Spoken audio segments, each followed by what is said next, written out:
6۔ آج میں آپ کو دوسرا سبق پڑھاؤں گی جو ہے سائنس کے میدان سے۔ اچھا، اس کی رائٹر ہیں، لکھنے والی ہیں انسیہ بانو۔ اس پورے سبق میں سائنسی ترقی کا ذکر کیا گیا ہے، یعنی جب انسان کو دنیا میں بھیجا گیا تو اس کو نہ کھانے کا شعور تھا نہ رہنے کا شعور تھا، جس طرح چاہا رہ لیا، جس طرح جو کچھ ملا کھا پی لیا۔ اچھا، اب کرتا کیا تھا؟ اگر جانوروں کا شکار کرنا ہے تو وہ پتھر کے بنے ہوئے اوزار استعمال کرتا، ان سے ہتھیار بناتا، ان سے شکار کرتا۔ یہ زمانہ کہلاتا تھا پتھر کے زمانے کا دور کہلاتا تھا۔ اس کے بعد انسان کو تھوڑا بہت شعور آتا گیا، کیونکہ انسان کو اللہ تعالیٰ نے اشرف المخلوقات بنایا ہے، یعنی انسان جو ہے تمام مخلوقات سے افضل ہے۔ دنیا میں اللہ تعالیٰ نے جتنی بھی چیزیں بنائی ہیں، چرند پرند حیوان، ان سب سے افضل جو ہے وہ انسان ہے۔ چنانچہ اس نے اپنی عقل کو استعمال کیا اور پھر کھیتی باڑی کرنا سیکھی، دریاؤں کے کنارے آباد ہوئے، وہاں رہائش اختیار کی، پھر اس نے تانبا زمین سے نکالا، تو یہ کہلاتا ہے تانبے کا دور، یعنی پھر وہ تانبے سے اوزار ہتھیار بنا لینے لگا۔ تھوڑی اور ترقی ہوئی تو پھر وہ لوہے کے دور میں آ گیا، یہاں وہ لوہے سے بنی ہوئی چیزیں بنانے لگا، اور صرف ہتھیار ہی نہیں، اس نے بہت سی کارآمد چیزیں بنائیں۔ یعنی جیسے جیسے انسان سوچتا گیا، علم حاصل کرتا گیا، وہ ترقی کرتا گیا، اور پھر رفتہ رفتہ اس نے بہت ساری چیزیں ایجاد کر ڈالی۔ سب سے پہلے اس نے آگ جلانا سیکھا کہ آگ کس طرح جلائی جاتی ہے، کھانے کو کس طرح پکا کے کھایا جاتا ہے۔ پہلے تو وہ کچا کھا لیا کرتا تھا، لیکن جب اس نے آگ ایجاد کی تو پھر اسے پتہ چلا کہ کھانے کو پکایا بھی جا سکتا ہے۔ اس کے بعد جو اس نے سب سے پہلی چیز ایجاد کی وہ تھی پہیا، وہیل، یعنی یہ انسان کی سب سے اہم ترین ایجاد تھی۔ اس وہیل کی وجہ سے گاڑیاں وجود میں آئیں، یعنی اس وہیل کو ہر جگہ استعمال کیا جانے لگا۔ مشینوں میں اگر ہم غور کریں تو آپ کو یہ راؤنڈ شیپ ہر جگہ نظر آئے گی، ٹھیک ہے، یہ اس کی سب سے پہلی ایجاد تھی۔ اچھا، جیسے جیسے انسان آگے بڑھتا گیا اس نے بہت سی چیزیں ایجاد کی، ان میں صرف انگریز ہی نہیں، مسلمان سائنسدان بھی سب سے آگے تھے، اور وہ اتنے آگے تھے اور انہوں نے پرانے زمانے میں اتنی ترقی کی کہ آج بھی ان کی ایجادات کو ہم اور خدمات کو ہم قابل تحسین سمجھتے ہیں، اور ان کی کتابوں کو آج بھی دنیا کی بہت سی یونیورسٹیز میں پڑھائی جاتی ہیں۔ اچھا، ان میں سب سے اہم نام جابر بن حیان تھے، ابن سینا تھے، رازی تھے، فارابی تھے، اور بھی بہت سارے نام تھے، جن میں سے یہ میں نے چند نام بتائے۔ جابر بن حیان جن کو علم کیمیا کا بانی کہا جاتا ہے، ٹھیک ہے۔ ابن سینا طب میں ماہر تھے، طب یعنی حکیمی ادویات جو ہوتی ہیں وہ اس میں ماہر تھے۔ اسی طرح فارابی، انہوں نے بہت سی کتابیں لکھی، 100 سے زیادہ کتابیں لکھی، اور ان کو مختلف زبانوں میں عبور حاصل تھا، یعنی کمال حاصل تھا، بہت ساری زبانیں بول سکتے تھے۔ اس کے علاوہ وہ منطق، فلسفہ، اس پہ عبور رکھتے تھے۔ منطق کیا کہیں گے؟ لاجیکل، ہر بات کو لاجک سے نظریہ دے کے ثابت کرتے تھے، تو ان کی کتابوں کو بھی آج بھی پڑھایا جاتا ہے۔ اس کے علاوہ ابن الحسم، یہ مسلمان سائنسدان تھے، انہوں نے بصارت یعنی آنکھوں کی روشنی پر کام کیا کہ کس طرح آنکھوں کی روشنی کم ہوتی ہے، زیادہ ہوتی ہے، اور انہی اصولوں کو مد نظر رکھتے ہوئے انہوں نے چشمہ ایجاد کیا جو آج بھی ہم سب لوگوں کے کام آ رہا ہے۔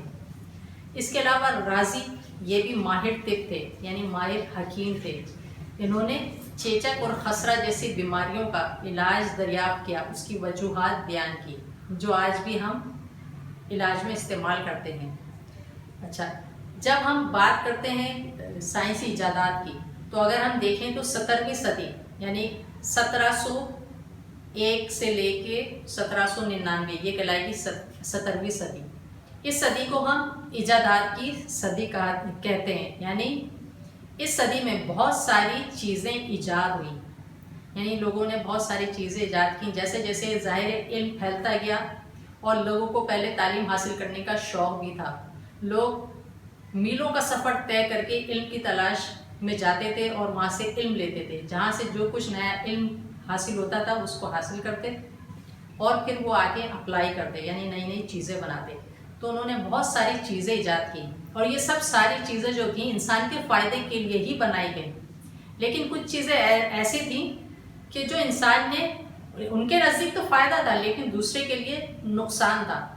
مثلا اگر ہم ایٹم بم کو لیں، ایٹم بم بہت ہی خوفناک قسم کا ہتھیار تھا.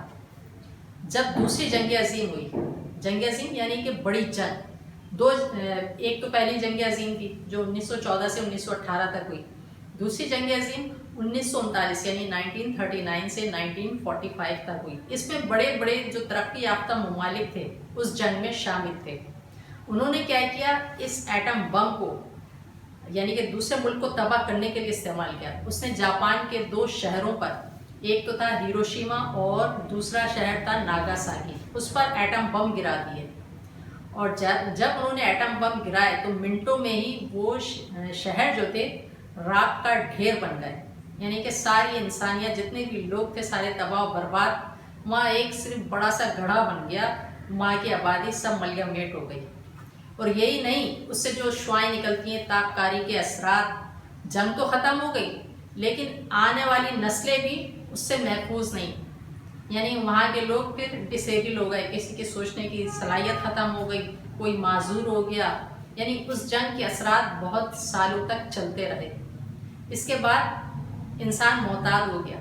یعنی جب انہوں نے دیکھا کہ اس ایجاد کا اتنا خوفناک ہولناک نتیجہ ہے تو انسانیت ڈر گئی کہ اگر اسی طرح لوگ ایجادات کرتے رہے اور ان کے نزدیک تو یہ فائدہ ہوگا لیکن دوسرے ملک پر اگر یہ کریں گے تو ان کے لیے کیا ہے، نقصان دہ ثابت ہوگا.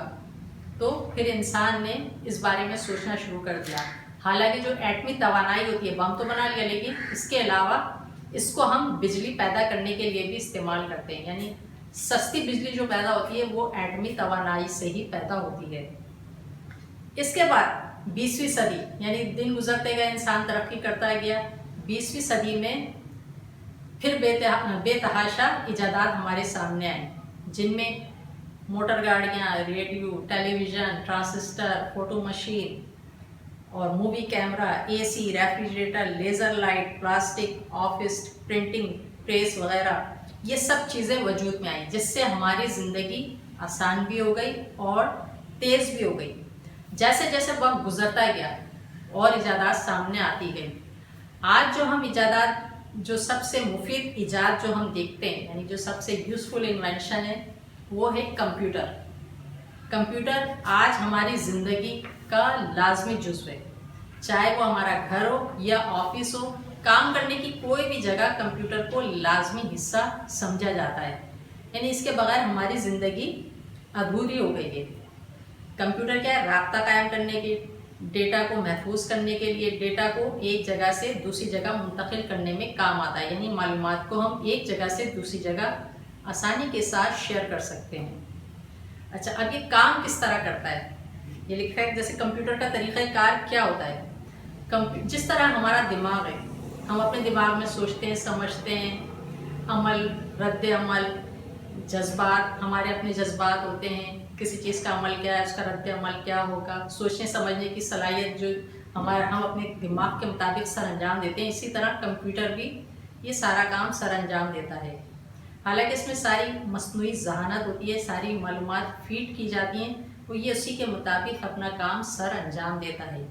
کمپیوٹر کا ویژن کیا ہے، یعنی کمپیوٹر کس طرح چیزوں کو دیکھتا ہے. اس میں بہت سے اصولوں کو شامل کر دیا گیا ہے. اس میں جیومیٹری کے اصول بھی شامل ہیں، طبیعیات کے بھی، شماریات کے بھی، سارے اصولوں کو شامل کر کے اس مشین کو بنایا گیا ہے.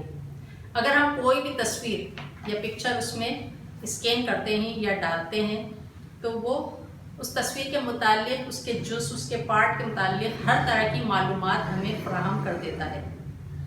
یعنی یہ مشین ہمارے لیے اتنی کارآمد ہے.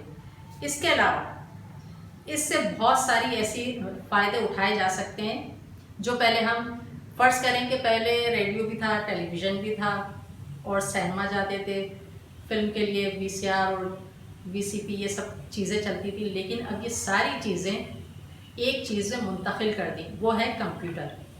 وہ ہمارا ریڈیو بھی ہے، وہی ہمارا TV بھی ہے، وہی ہمارا موبائل بھی ہے، وہی ہمارا مووی کیمرہ بھی ہے. تو اس سے کیا ہے، یہاں پہ ہر چیز کی ویب سائٹ بنا دی گئی ہے، جس سے کیا ہے ہمیں تفریح بھی مل رہی ہے اور پڑھنے کے لیے اخبارات بھی مل رہے ہیں، رسالے بھی مل رہے ہیں، کتابیں بھی مل رہی ہیں اور کھیلنے کے لیے